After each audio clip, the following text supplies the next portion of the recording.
I tell you I was on What's my mind. up? Can you please tell me what's up?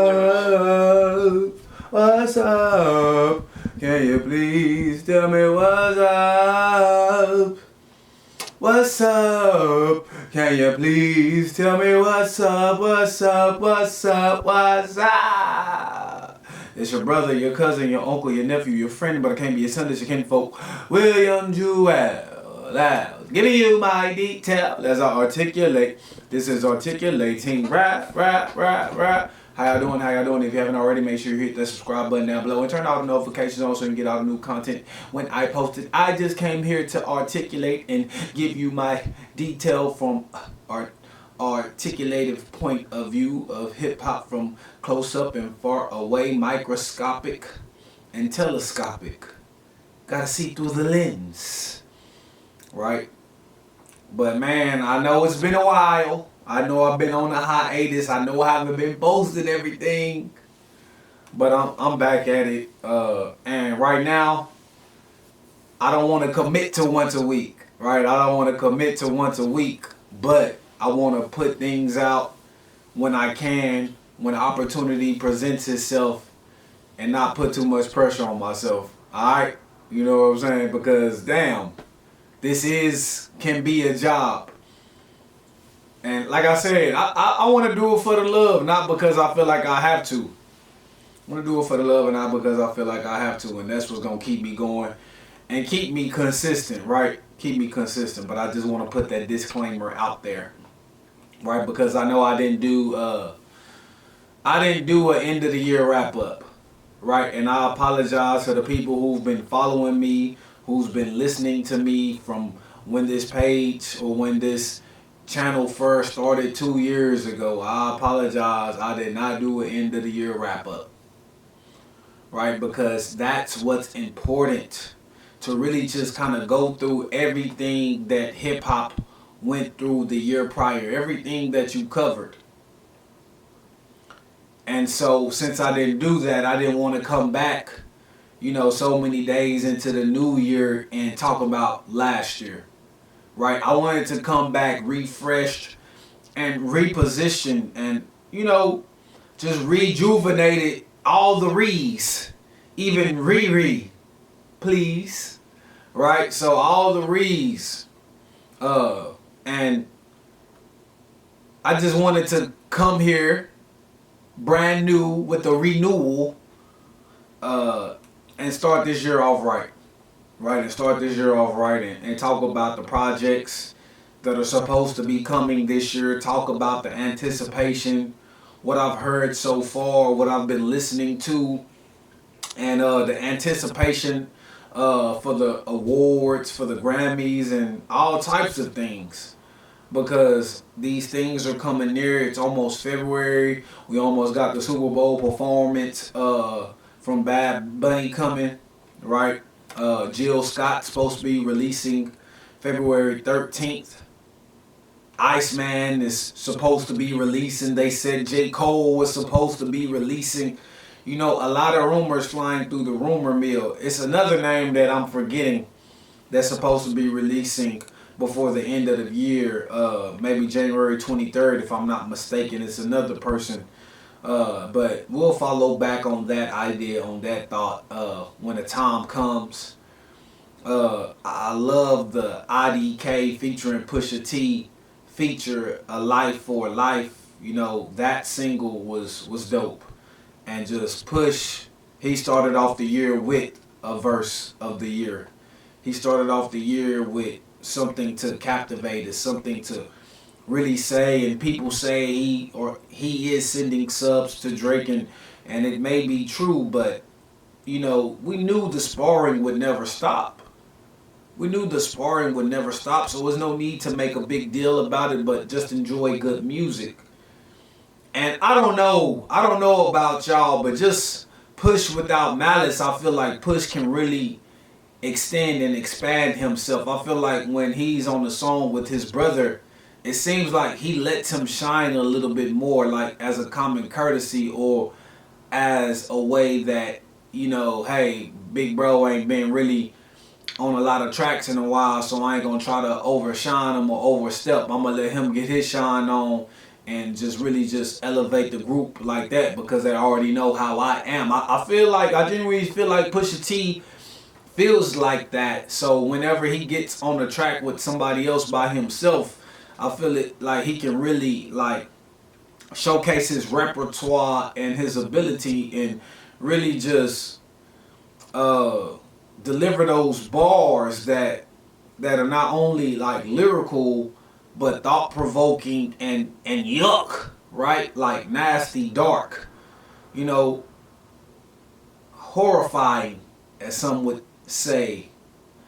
So I feel like Push really stands out when he's without malice, you know, and I don't know if it's on purpose or it's just how the dice roll, but I mean, from that verse, from the Life for Life, that's just kind of what I take from it. And Jill Scott, of course, we like the beautiful people, but pressure, right?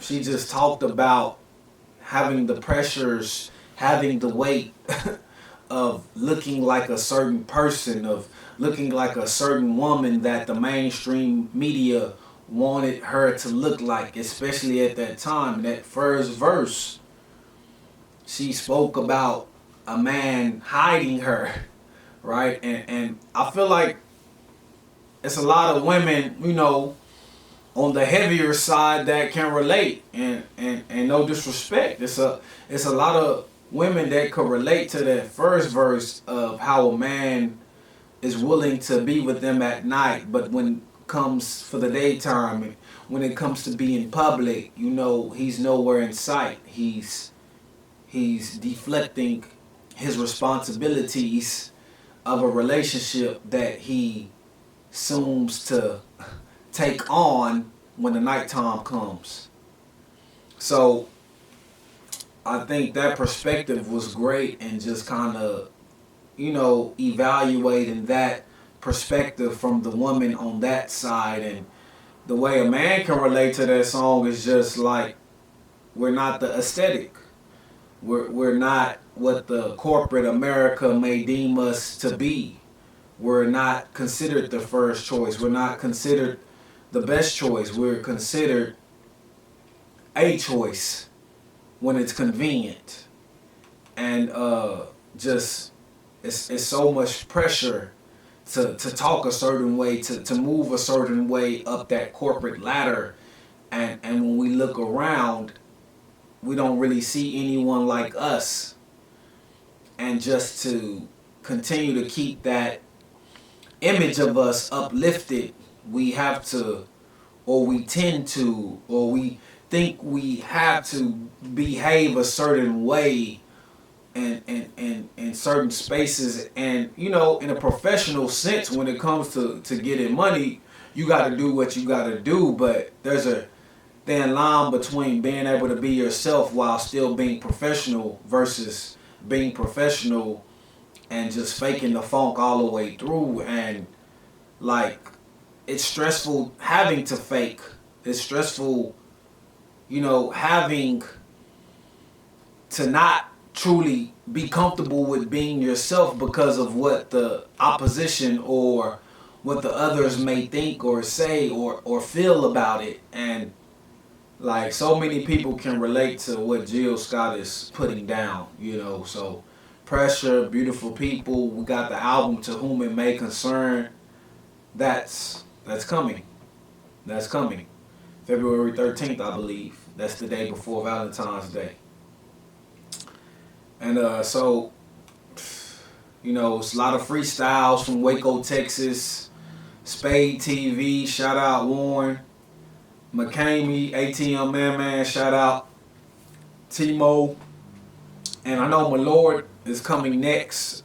I'm doing this on a Sunday, so I know my Lord the Great is coming next. But shout out to them Waco folk, my people down south. You know what I'm saying? Because they deserve that look. They deserve those ears. And shout out Cuddy Reek too, sending me. I mean, I appreciate anybody sending me music, just wanting my ear, wanting my perspective. I mean, sometimes I offer my critiques here and there, but it's like nothing personal. It's just my thoughts, and if people want to take these thoughts, they can take these thoughts. But if people want to do what they want to do, then that's fine too. Just that way, you just have a second opinion, right? It's just a second opinion, a second option. You can go either way, my brother. And man, so that's why it's like real important to get back to articulating the rap. That's why it's real important to continuing to expand on this platform, because people are starting to reach out for my voice and starting to look for my voice. And if for some reason I felt like my voice was dying down when it came to these matters, because I wasn't putting as many clips on Facebook or on Instagram, but I feel like my voice is still, there's still a demand. There's still a demand for my voice, for my critiques, for somebody in this content-driven lane, because there's not a lot of people breaking down, dissecting lyrics. There's not a lot of people doing these album reviews, and people just want to hear like just what people who know hip-hop think about the music. And so that's why I continue to do this. That's why I continue to do this. I was listening to This Is Not a Podcast, This Is Just My Thoughts by Rob Markman, and he brought up a good concept, a good thought on Kendrick, right? He was speaking about how it would be dope if Kendrick, right, gave us an Untitled, Unmastered Volume 2 or Part 2, kind of like what he did after To Pimp a Butterfly, because we know Soundwave is kind of releasing some of these off-kilter clips, certain songs that they did to get ready for GNX. And he spoke in an interview that they probably did 80 to 100 songs, you know, for GNX before they released it. But also DJ Head was saying the way that it got put together, it didn't take long to really get put together. Because I think when the battle had kind of ensued and then came to a halt, and even though it hasn't stopped even now, but kind of simmered down, I think Kendrick knew exactly what direction he wanted to head in because of the success of Not Like Us. And I think that's what made GNX come together quicker. But I think the overall idea and concept of whatever album he was going to do after Miss Morale was, they said that he started recording like right after Mr. Morale. So, you know, we know that there's a lot of songs that didn't get put out there, right? We know there's a lot of songs that kind of been kept in the tuck.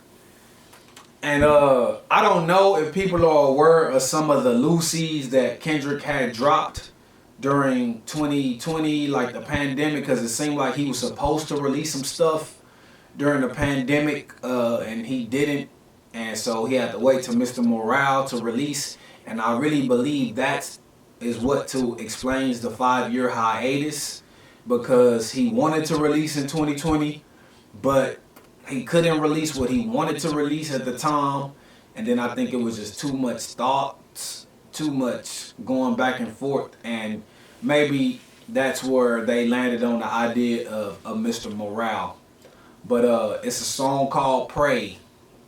He talks about ABC, the song Michael Jackson and the Jackson 5. He talks about the Martin Luther King I Have a Dream speech, and he speaks and he raps on these things with the perspective of being the speech, being the song, right? And the way that he ties it in together on the third verse is mind-boggling. And like songs like that like need to be released, need to be put out. And no telling how many other songs that he got like just from recording for Mr. Morale and GNX. So like as a favor to the fans, or just a nod to the fans, I think him releasing another Untitled, Unmastered 2 would be a great idea. So shout out to Rob Markman for that idea. Like not like a mixtape, but just some solid songs. Like Because Untitled, Unmastered is like one of my favorite Kendrick albums, and maybe not just from a hit making standpoint, but just a staying power, just the substance, the thickness of the lyrics and the storytelling. Even I see it vividly, jogging my brain and vividly. You seen it? Like just the first song, like it got a lot in there. And I just want some type of substance like that, content like that I could consume. So I think that would be a great idea. I think that would be a great idea. But you know, playoffs is going on right now. Playoffs is going on right now. And I guess I will talk about the playoffs. I guess I will talk about football because this is kind of the beginning of the year in rap. And we're going to head into the Super Bowl performance. And it's definitely something that we're going to want to discuss. But just watched Carolina and the LA Rams yesterday. Bryce Young and Matt Stafford put on a show. Man, it came down to the wire, came down to the last minute. And, LA Rams was able to pull it off. I think I drank a little bit too much beer because I was able to get to the second half of the Bears and the Packers, but I wasn't able to finish the game with my eyes open. But, I woke up this morning, saw that the Bears won, saw that Caleb Williams, who I was a believer in, if you go back and look at the other episodes that I put out on him being the number one draft pick and him being basically a shoe-in, right? Being the best quarterback in that draft. Everybody was talking about Jaden Daniels the year he had at Washington, and I admit he did great. But I was a believer of Caleb Williams as well. Firm believer that he should be the number one pick. Firm believer that he was the best quarterback in that draft. And now he's got somebody like Ben Johnson to help him prove that. You see, Ben Johnson was with Detroit Lions last year. You see what they did the last 2 years. They had him as their offensive coordinator. Then he came over to the Chicago Bears, and you see what the Bears are. And see what job he's doing with Caleb Williams. No, I won't give Ben Johnson all the credit. Shout out to DeAndre Swift. Shout out to Romeo and Doomsday. DJ Moore. Their offensive line. And when we look at the Packers, and we look at Trayvon Diggs and Micah Parsons, and we think about how that duo was in Dallas. But, Micah is not rushing the passer right now, and Trayvon has not been performing as effectively as he was known to perform in his peak with the Dallas Cowboys. No, he is not a Dallas Cowboys legend. 1 or 2 good years does not get you a legend stamp. It has to be 5. I leave 5 peak years, all pro type playing, Pro Bowl. If you can deliver 5 solid years consistently of that, then, the numbers will speak for themselves at the end of your career, if you're a legend or not. But, no, do I think that Diggs is a Dallas Cowboy legend? No. Do I think Micah Parsons now, when we get to the end of the season with Dallas finishing, not making the playoffs, Green Bay, 7 seed, 1 and done, like, do we say that Dallas or Green Bay won the trade?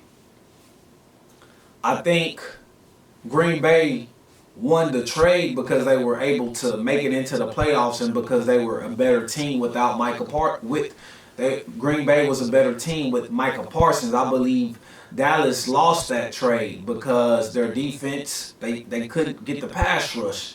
And no matter what, like, even if people was running the ball on them, they made the quarterback from the opposing team have their best statistic game whenever they played them. So that was kind of like how I kind of put it, in perspective. I think Dallas Cowboys lost that trade, like the immediate fall or the immediate response from that trade. I think Dallas is losing it right now, and Green Bay is or was winning it, but he got hurt. So at the end of the day, like we kind of gotta weigh those things. But when Michael was playing and Dallas was playing, right, I feel like Green Bay was winning it. Um, so it is what it is. But we know we got the Bills, Jacksonville Jaguars coming up here once I get off. We got the Steelers, Houston Texans. We got the Niners, the Eagles. We got the Patriots and the Chargers. So, man, I'm ready to watch these games. I'm ready to tune in. I'm just ready for hip hop, ready for football. I mean, we can articulate it all, really. Like, I guess this is the year I just don't give a damn. This is the year, like, I'm gonna just get back to talking what I'm talking. Like, and sometimes I might not be educated on what I'm talking. Sometimes whatever I'm saying may not make sense. I'm not going to touch the political stuff because I don't do the political stuff and I'm not as educated in the political stuff to speak on the political manners, on matters. You know what I'm saying? So I feel like that's one thing I won't do because there's a lot of news with Trump and what they did with the capturing of the Venezuelan president. There's a lot of people talking about those things. There's a lot of people talking about the lady who got killed by ICE officers in Minneapolis, Minnesota. There's a lot of talk about these things. But as my voice gets a little bit stronger, as my voice has a bigger impact, that's when I want to use my voice and give you the messages that need to be given on that side. I don't want to be premature in speaking out on things. And when people can go back and look at old videos of mine, they can say, boy, he's ignorant. He didn't know what he was talking about then. He don't know what he's talking about now. No, no, no, no. I would not cheapen my gift. I would not cheapen my gift. But I'm back at it, man. 2026. It's your brother, your cousin, your uncle, your nephew, your friend, but I can't be your son. It's your kinfolk. William Jewell. Giving you my detail. This is articulating. Right, right, right.